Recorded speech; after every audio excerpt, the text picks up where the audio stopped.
বিয়াৰ আগতেই হওক বা পাছতেই হওক আমি বহুত দিন লং ডিষ্টেঞ্চতে আছোঁ আৰু আমাৰ কথা হৈছিলে এনি টাইম ভিডিঅ' কলত। এতিয়া নিজৰ বেটীৰ লগতো ভিডিঅ' কলতে কথা পাতিব লগা হৈছে। হেল্ল' এভৰি ওৱান, মৰ্ণিং বৰ্ণ বেবী মিনি ব্লগলৈকে আপোনালোকক সকলোকে পুনৰাই স্বাগতম জনাইছোঁ।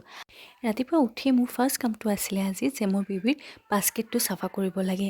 এটা বাস্কেটত মই বেবীৰ ধোৱা কাপোৰখিনি থৈ দিওঁ আৰু আনটো বাস্কেটত যিখিনি ধুবলগীয়া থাকে সেই কাপোৰখিনি থৈ দিওঁ। এনেকুৱা হ'লে মোৰ কামৰ কাৰণে বহুত বেছি টেনশ্যনো নালাগে। আৰু এনেকুৱা সময়তে বেবীৰ কাপোৰবিলাক চাপি থাকোঁতে মোৰ যে কাপোৰবিলাক দেখি তাই মৰম লাগি গ'ল। কেতিয়াবা ভাব হয় আমিওতো ইমান সৰুৱে আছিলোঁ চাগে যেতিয়া মাহঁতে আমাক লৈ বহুত সপোন দেখিছিলে।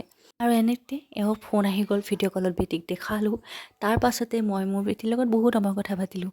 আজিকালি যে সময়বিলাক মোৰ কেনেদৰে পাৰ হৈ যায় মই নিজেই ধৰিব নোৱাৰোঁ। গাটো ধুই অহাৰ পাছতেই ৰাতিপুৱা হয় আৰু ৰাতি হৈ যায় তাইক লৈ থাকোঁতেই। তাইক মালিচ কৰি দিয়াৰ সময়ত গম পালোঁ যে তাইৰ অলপ গাটো আজি বেয়া হৈছে, চৰ্দি হৈ আছে। এনেতে গধূলিৰ সময়ত জুই ধৰি কিনে দিদিক ক'লোঁ যে তাইক অলপ সেকি দিব লাগে জুইত, তেতিয়াহে তাই গাটো ভাল পাব। আৰু জুইত সেকি তাই টোপনি আহি গ'ল। মই খাই ল'লোঁ চাহ, তেতিয়াহে মোৰো গাটো ভাল লাগিলে।